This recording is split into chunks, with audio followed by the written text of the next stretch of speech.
ज्ञान की देवी माँ सरस्वती, आदरणीय प्रधानाचार्य जी एवं मेरे साथी शिक्षकों,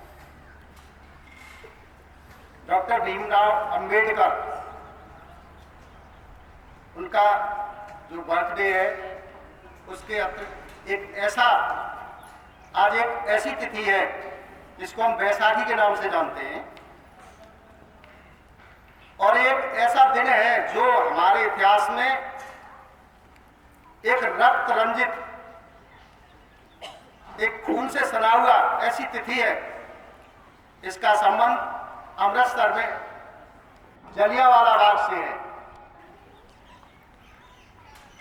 जब हमारे देश में रोनाल्ड हैरी टायर के द्वारा रॉलेट एक्ट लगाया गया था, उसके विरोध में हमारे देश के वासियों ने एक सभा का आयोजन करने का निश्चय किया था और 13 अप्रैल 1919 को उस सभा को आयोजित करने के लिए हमारे देश के लगभग 10,000 स्त्री पुरुष बच्चे इस जलियांवाला बाग में उपस्थित हुए। उस समय पंजाब के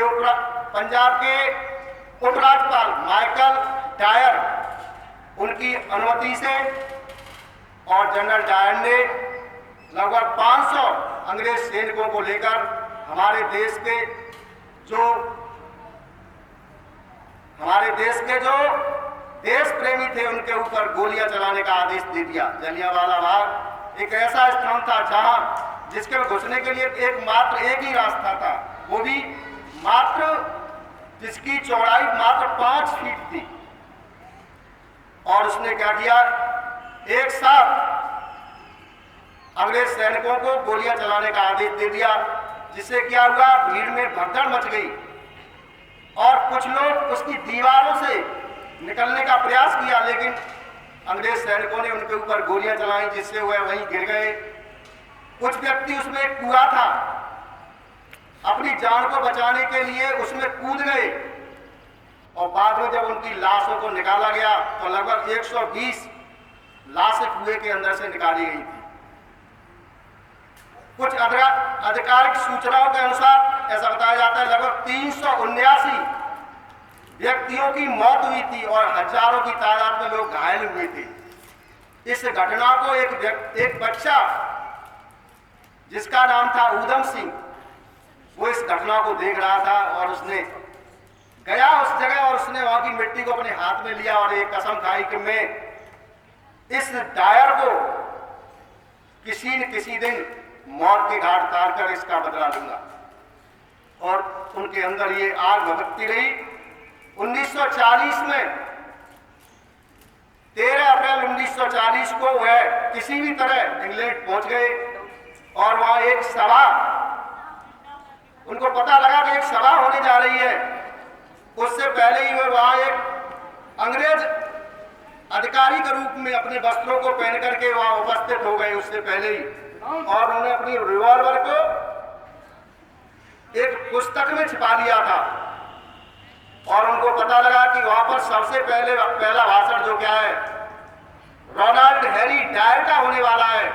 तो जैसे ही वह सभा में प्रवेश करने वाले थे, उन्होंने लगातार 6 गोलियां दागी, जिससे एक गोली डायर के सीने से होकर निकल गई और इस तरह से उनकी गोलियों से कई अधिकारी घायल हुए।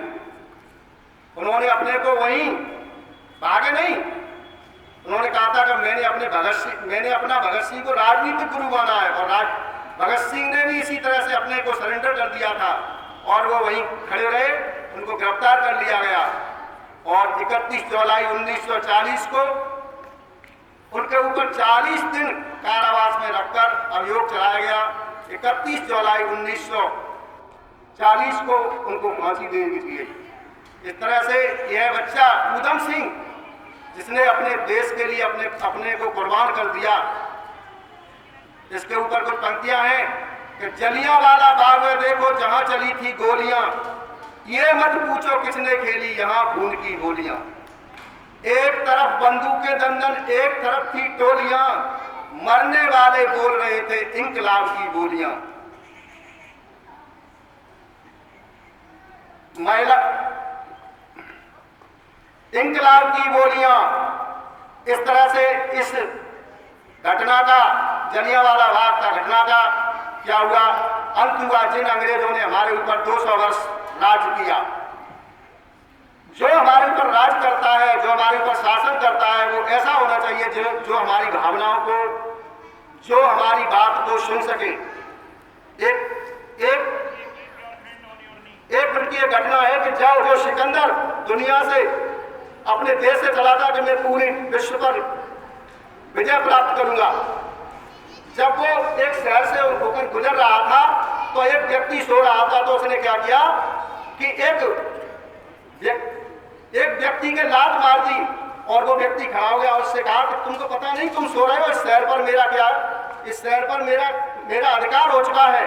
तो उस व्यक्ति ने कहा तुम राजा नहीं हो, तुम शहंशाह नहीं हो, क्योंकि लात को केवल गधे मारते और इस दुनिया के लोगों को ये कोई व्यक्ति नहीं मिला जो कि एक व्यक्ति को जो का शहंशाह चुनता, और तुम तो एक गधे हो। उन्होंने कहा था कि जो हम वोटर हैं, हमें ऐसे शासक को चुनना चाहिए जो हमारी भावनाओं की, हमारे विचारों की कदर करे, अन्यथा हमको 5 साल तक जिस तरह से उसने उसके लात मारी थी, तो उसी तरह से हमको 5 साल तक उनकी लातों को खाना पड़ेगा। धन्यवाद।